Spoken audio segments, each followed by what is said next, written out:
NCERT geography class 6 chapter first सौरमंडल में पृथ्वी। सूर्यास्त के बाद आकाश को देखना कितना अच्छा लगता है। आसमान में पहले एक या दो चमकते बिंदु ही दिखते हैं, लेकिन बाद में इनकी संख्या बढ़ती जाती है। आप उनकी गणना नहीं कर सकते। संपूर्ण आकाश छोटी छोटी चमकदार वस्तुओं से भर जाता है, जिनमें से कुछ चमकीले होते हैं एवं कुछ धुंधले। ऐसा प्रतीत होता है मानो आकाश गंगा में हीरे जड़े हों।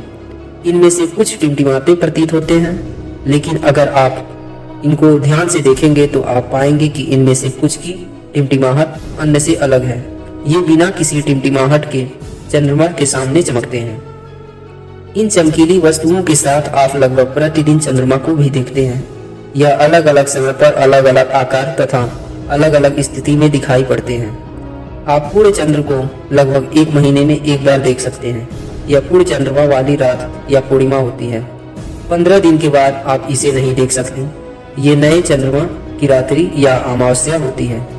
ऐसी रात में अगर आसमान साफ है तो आप आसमान का अवलोकन अच्छी तरह से कर सकते हैं। क्या आपको इस बात पर आश्चर्य नहीं होता कि हम दिन में के समय चंद्रमा एवं इन सभी छोटी चमकीली वस्तुओं क्यों नहीं देख पाते हैं?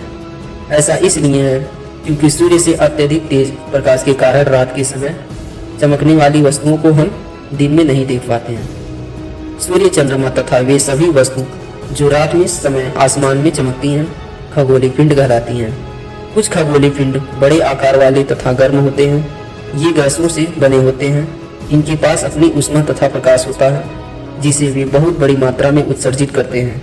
इन खगोलीय पिंड को तारा कहते हैं। सूर्य भी एक तारा है। रात के समय चमकते हुए अनगिनत तारे सूर्य के समान ही हैं, लेकिन हमसे बहुत अधिक दूर होने के कारण हम लोग उनकी ऊष्मा या प्रकाश को महसूस नहीं करते हैं तथा वे अत्यंत छोटे दिखाई पड़ते हैं।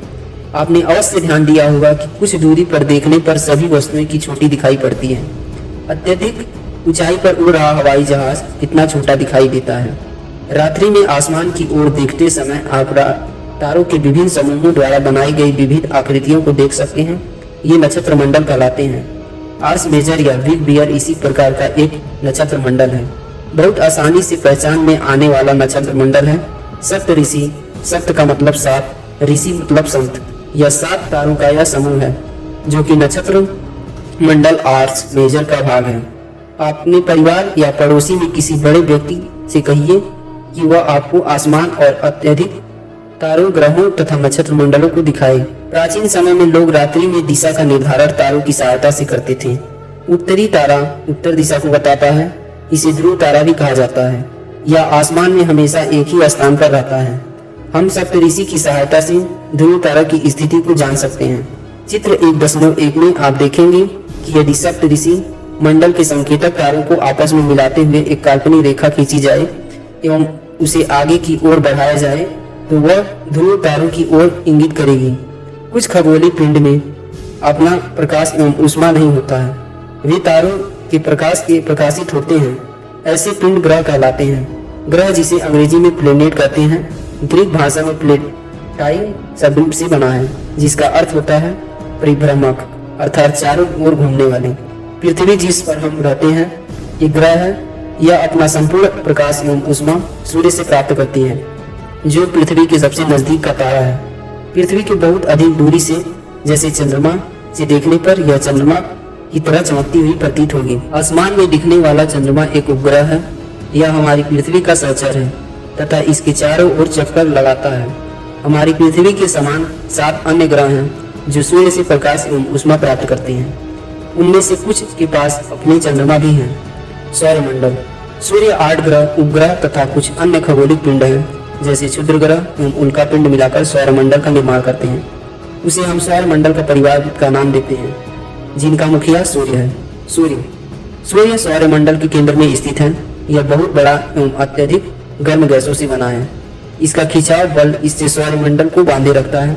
सूर्य सौरमंडल के लिए प्रकाश एवं ऊष्मा एकमात्र स्रोत है, लेकिन हम इसकी अत्यधिक तेज ऊष्मा को महसूस नहीं करते, क्योंकि सबसे नजदीक का तारा होने के बावजूद यह हमसे बहुत दूर है। सूर्य पृथ्वी से लगभग 15 करोड़ किलोमीटर दूर है। ग्रह, हमारे सौरमंडल में 8 ग्रह हैं। सूर्य से दूरी के अनुसार वे हैं बुध, शुक्र, पृथ्वी, मंगल, बृहस्पति, शनि, यूरेनस तथा नेपच्यून। सौरमंडल के सभी 8 ग्रह एक निश्चित पथ पर सूर्य का चक्कर लगाते हैं। ये रास्ते दीर्घवृत्ताकार में फैली हुई हैं। ये कक्षा कहलाते हैं। बुध सूर्य से सबसे नजदीक है। अपनी कक्षा में सूर्य के चारों ओर एक चक्कर लगाने में इसे केवल 88 दिन लगते हैं। शुक्र को पृथ्वी का जुड़वा ग्रह माना जाता है क्योंकि इसका आकार एवं आकृति लगभग पृथ्वी के ही समान है।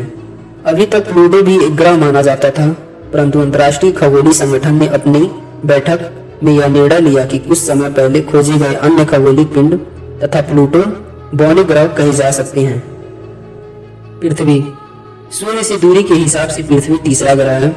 आकार में यह 5वां सबसे बड़ा ग्रह है। यह ध्रुवों के पास थोड़ी चपटी है। यही कारण है कि इसके आकार को भूभाग कहा जाता है। भूभाग का अर्थ होता है पृथ्वी के समान आकार। जीवन के लिए अनुकूल परिस्थितियां संभवतः केवल पृथ्वी पर ही पाई जाती है। पृथ्वी ना तो अधिक गर्म है और ना ही अधिक ठंडी है। यहाँ पानी एवं वायु पर उपस्थित है जो हमारे जीवन के लिए आवश्यक है। वायु में जीवन के लिए आवश्यक गैसें जैसे ऑक्सीजन मौजूद है। इन्हीं कारणों से पृथ्वी और सौरमंडल सबसे अद्भुत ग्रह है। अंतरिक्ष से देखने पर पृथ्वी नीले रंग की दिखाई पड़ती है क्योंकि इसकी 2/3 सतह पानी से ढकी हुई है, इसलिए इसे नीला ग्रह कहा जाता है। चंद्रमा हमारी पृथ्वी के पास केवल एक उपग्रह है, चंद्रमा। इसका व्यास पृथ्वी के व्यास का केवल 1/4 है। यह इतना बड़ा इसलिए प्रतीत होता है क्योंकि यह हमारे ग्रह से अन्य खगोलीय पिंडों की अपेक्षा नजदीक है। यह हमसे लगभग 3,84,400 किलोमीटर दूर है। अब आप पृथ्वी से सूर्य एवं चंद्रमा की दूरियों की तुलना कर सकते हैं। चंद्रमा पृथ्वी का एक चक्कर लगभग 27 दिन में पूरा करता है। लगभग इतने ही समय में यह अपने अक्ष पर एक चक्कर भी पूरा करता है। इसके परिणाम स्वरूप पृथ्वी से हमें चंद्रमा का केवल एक ही भाग दिखाई पड़ता है। चंद्रमा की परिस्थितियां जीवन के लिए अनुकूल नहीं है। इसकी सतह पर पर्वत मैदान एवं गड्ढे हैं जो चंद्रमा की सतह पर छाया बनाए हैं। पूर्णिमा के दिन चंद्रमा पर इनकी छाया को देखा जा सकता है। क्षुद्र ग्रह तारों ग्रहों का उपग्रह के अतिरिक्त असंख्य छोटे पिंड भी सूर्य के चारों ओर चक्कर लगाते हैं। इन पिंडों को क्षुद्र ग्रह कहते हैं। ये मंगल एवं बृहस्पति की कक्षाओं के बीच पाए जाते हैं। वैज्ञानिक के अनुसार क्षुद्र ग्रहों के ही भाग होते हैं जो कि बहुत वर्ष पहले विस्फोट के बाद ग्रहों से टूटकर अलग हो गए। उल्का पिंड सूर्य के चारों ओर चक्कर लगाने वाले पत्थरों के छोटे छोटे टुकड़ों को उल्का पिंड कहते हैं। कभी कभी ये उल्का पिंड पृथ्वी के इतने नजदीक आ जाते हैं कि इनकी प्रवृत्ति पृथ्वी पर गिरने की होती है। इस प्रक्रिया के दौरान वायु के साथ घर्षण होने के कारण ये गर्म होकर जल जाते हैं। फलस्वरूप चमकदार प्रकाश उत्पन्न होता है। कभी कभी कोई उल्का पूरी तरह जले बिना पृथ्वी पर गिरता है जिससे धरा पर गड्ढे बन जाते हैं। क्या आपने तारों वाले खुले आकाश में एक ओर से दूसरी तक फैली चौड़ी सफेद पट्टी की तरह एक चमकदार रास्तों को देखा है? यह लाखों तारों का एक समूह है। यह पट्टी आकाशगंगा है। हमारा सौरमंडल में इस आकाशगंगा का एक भाग है। प्राचीन भारत में इनकी कल्पना आकाश में प्रकाश की एक बहती नदी से की गई है। इसी प्रकार इसका नाम आकाशगंगा पड़ा था। आकाशगंगा करोड़ों तारों, बादलों तथा गैसों की एक प्रणाली है। इस प्रकार की लाखों आकाशगंगाएं मिलाकर ब्रह्मांड का निर्माण करती हैं। ब्रह्मांड की विशालता की कल्पना करना अत्यधिक कठिन है। वैज्ञानिक अभी भी इसके बारे में अधिक से अधिक जानकारी एकत्र करने में जुटे हैं। इसके आकार के संभवतः हमें कोई जानकारी नहीं है, लेकिन फिर भी हम जानते हैं कि हम सभी इसी ब्रह्मांड का एक हिस्सा हैं। यह चैप्टर समाप्त हुआ। वीडियो को पूरा देखने के लिए आपका धन्यवाद। ऐसे ही और ऑडियो बुक सुनने के लिए हमारे चैनल को सब्सक्राइब करके बेल आइकन को प्रेस करें। मिलते हैं अगले वीडियो में। जय हिंद।